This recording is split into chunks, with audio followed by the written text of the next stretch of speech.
Hello dear friends. Famous 5 on the Treasure Island. Chapter 9.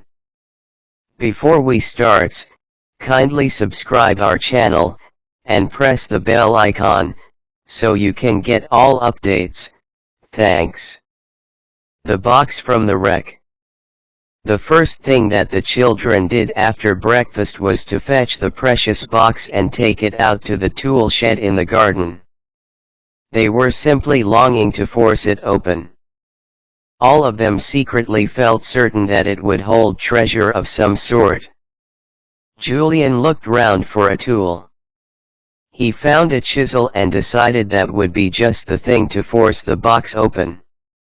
He tried, but the tool slipped and jabbed his fingers. Then he tried other things, but the box obstinately refused to open.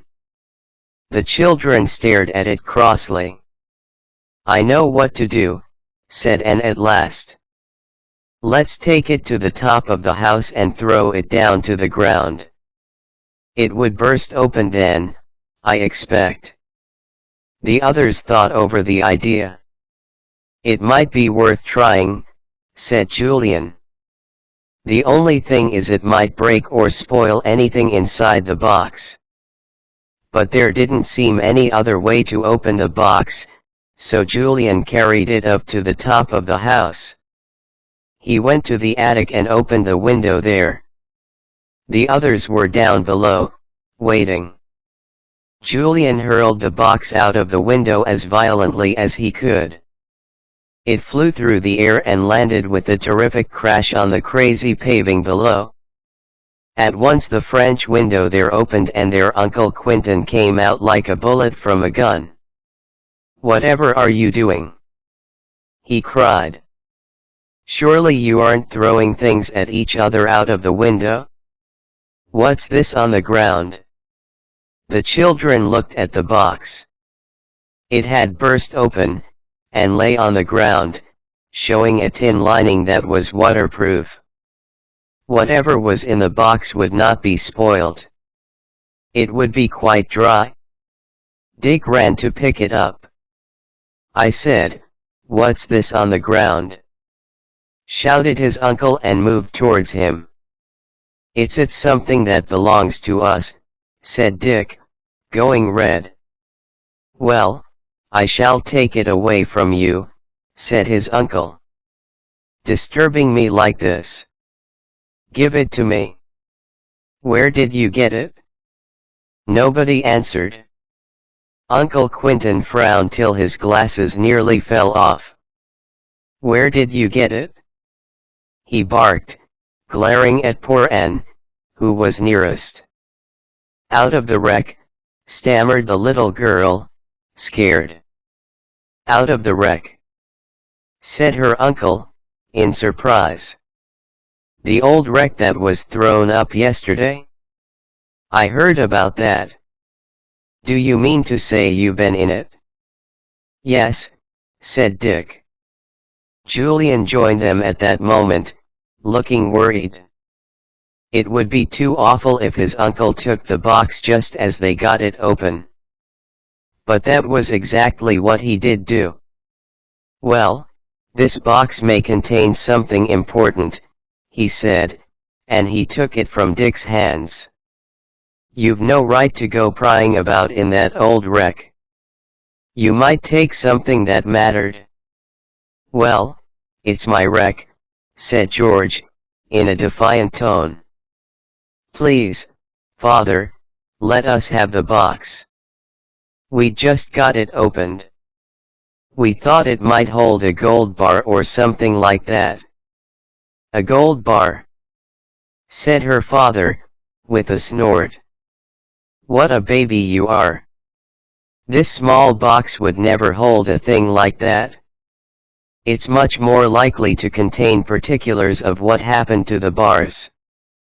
I have always thought that the gold was safely delivered somewhere and that the ship, empty of its valuable cargo, got wrecked as it left the bay."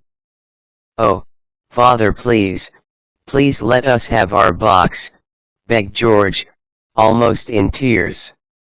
She suddenly felt certain that it did contain papers that might tell them what had happened to the gold. But without another word her father turned and went into the house, carrying the box, burst open and cracked, its tin lining showing through under his arm, and burst into tears. "Don't blame me for telling him we got it from the wreck," she sobbed. "Please don't. He glared at me so. I just had to tell him." "All right, baby," said Julian, putting his arm round Anne. He looked furious. He thought it was very unfair of his uncle to take the box like that. "Listen, I'm not going to stand this. We'll get hold of that box somehow and look into it. I'm sure your father won't bother himself with it, George. He'll start writing his book again and forget all about it. I'll wait my chance and slip into his study and get it, even if it means a spanking if I'm discovered." "Good," said George. "We'll all keep a watch and see if father goes out." So they took it in turns to keep watch, but most annoyingly their Uncle Quentin remained in his study all the morning. Aunt Fanny was surprised to see one or two children always about the garden that day, instead of down on the beach. "Why don't you all keep together and bathe or do something?" she said. "Have you quarreled with one another?" "No," said Dick. "Of course not. But he didn't say why they were in the garden." "Doesn't your father ever go out?" he said to George, when it was her turn to keep watch. "I don't think he leads a very healthy life." "Scientists never do," said George, as if she knew all about them. "But I tell you what, he may go to sleep this afternoon. He sometimes does." Julian was left behind in the garden that afternoon. He sat down under a tree and opened a book. Soon he heard a curious noise that made him look up. He knew at once what it was. "That's Uncle Quentin snoring," he said in excitement. "It is. Oh, I wonder if I could possibly creep in at the French windows and get our box." He stole to the windows and looked in. One was a little way open and Julian opened it a little more. He saw his uncle lying back in a comfortable armchair, his mouth a little open, his eyes closed, fast asleep. Every time he took a breath, he snored. "Well, he really does look sound asleep," thought the boy. "And there's the box, just behind him, on that table. I'll risk it. I bet I'll get an awful spanking if I'm caught, but I can't help that." He stole in. His uncle still snored. He tiptoed by him to the table behind his uncle's chair. He took hold of the box. And then a bit of the broken wood of the box fell to the floor with a thud. His uncle stirred in his chair and opened his eyes. Quick as lightning the boy crouched down behind his uncle's chair, hardly breathing. "What's that?" he heard his uncle say. Julian didn't move. Then his uncle settled down again and shut his eyes. Soon there was the sound of his rhythmic snoring. "Hurrah!" thought Julian. "He's off again." Quietly he stood up, holding the box. On tiptoe he crept to the French window.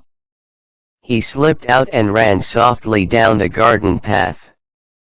He didn't think of hiding the box. All he wanted to do was to get to the other children and show them what he had done. He ran to the beach where the others were lying in the sun. "Hi!" he yelled. "Hi! I've got it! I've got it!" They all sat up with a jerk, thrilled to see the box in Julian's arms. They forgot all about the other people on the beach. Julian dropped down on the sand and grinned. "Your father went to sleep," he said to George. "Tim, don't lick me like that." "And George, I went in and a bit of the box dropped on the floor and it woke him up." "Golly," said George. "What happened?" "I crouched down behind his chair till he went to sleep again," said Julian. "Then I fled. Now let's see what's in here." "I don't believe your father's even tried to see." He hadn't. The tin lining was intact. It had rusted with the years of lying in the wet, and the lid was so tightly fitted down that it was almost impossible to move it. But once George began to work at it with her pocket knife, scraping away the rust, it began to loosen, and in about a quarter of an hour it came off. The children bent eagerly over it. Inside lay some old papers and a book of some kind with a black cover. Nothing else at all. No bar of gold. No treasure. Everyone felt a little bit disappointed. "It's all quite dry," said Julian, surprised. "Not a bit damp." The tin lining kept everything perfect. He picked up the book and opened it. "It's a diary your great-great-great-grandfather kept of the ship's voyages," he said. "I can hardly read the writing. It's so small and funny." George picked up one of the papers. It was made of thick parchment, quite yellow with age. She spread it out on the sand and looked at it. The others glanced at it too, but they couldn't make out what it was at all. It seemed to be a kind of map. "Perhaps it's a map of some place he had to go to," said Julian.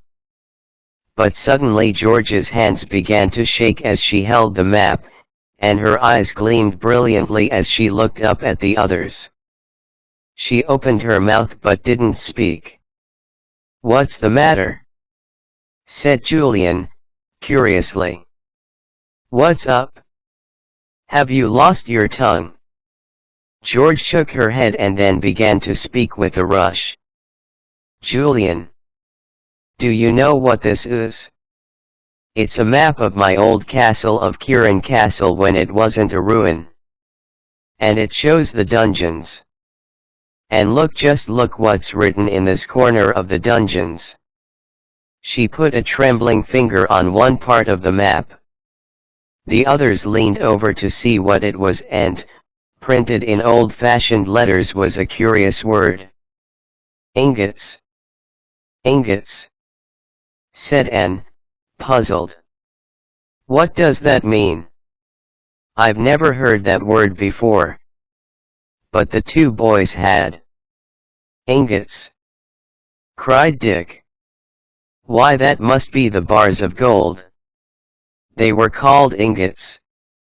"Most bars of metal are called ingots," said Julian, going red with excitement.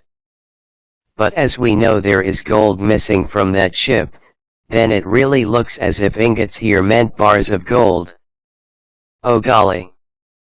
To think they may still be hidden somewhere under Kirin Castle. George! George! Isn't it terribly, awfully exciting?"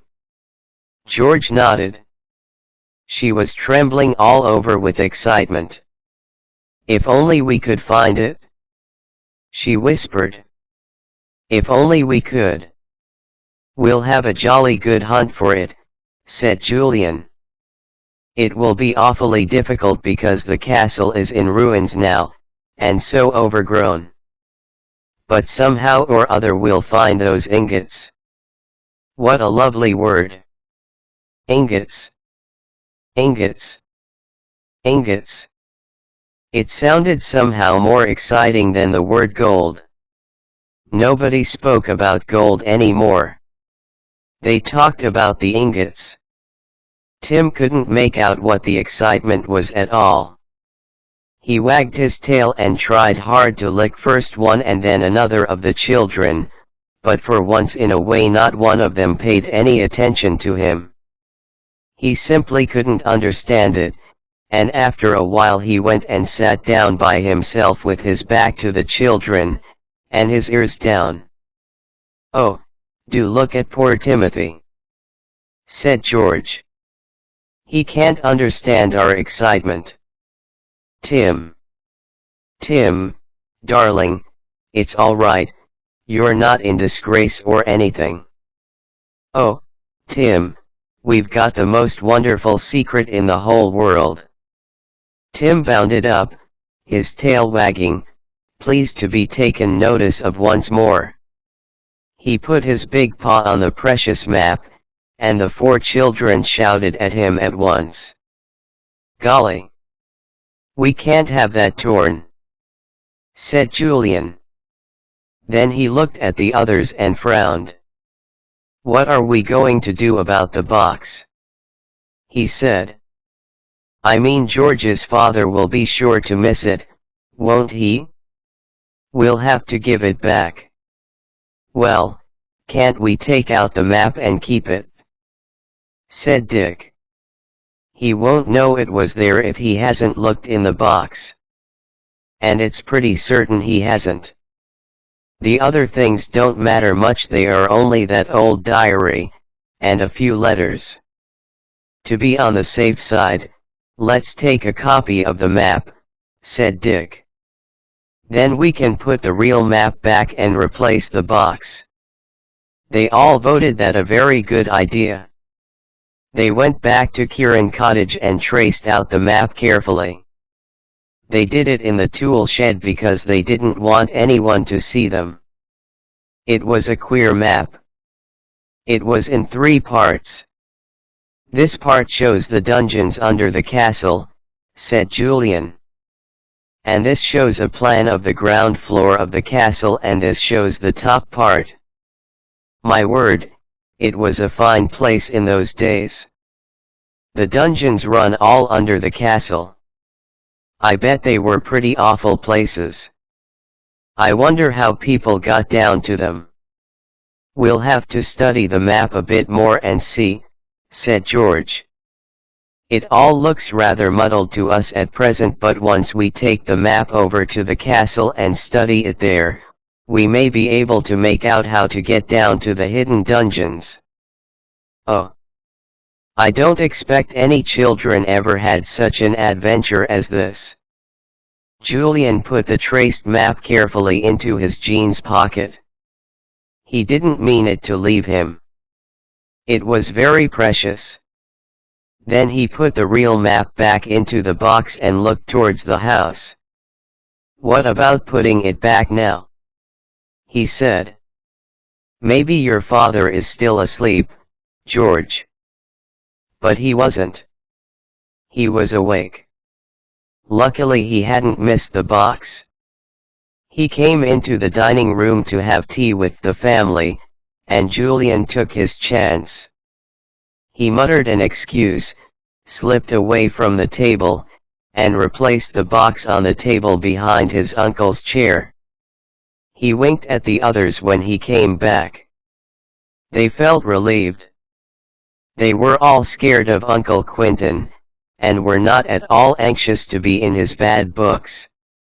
And didn't say one word during the whole of the meal. She was so terribly afraid she might give something away, either about Tim or the box. The others spoke very little too. While they were at tea, the telephone rang and Aunt Fanny went to answer it. She soon came back. "It's for you, Quentin," she said. "Apparently the old wreck has caused quite a lot of excitement, and there are men from a London paper who want to ask you questions about it. Tell them I'll see them at 6, said Uncle Quentin. The children looked at one another in alarm. They hoped that their uncle wouldn't show the box to the newspapermen. Then the secret of the hidden gold might come out.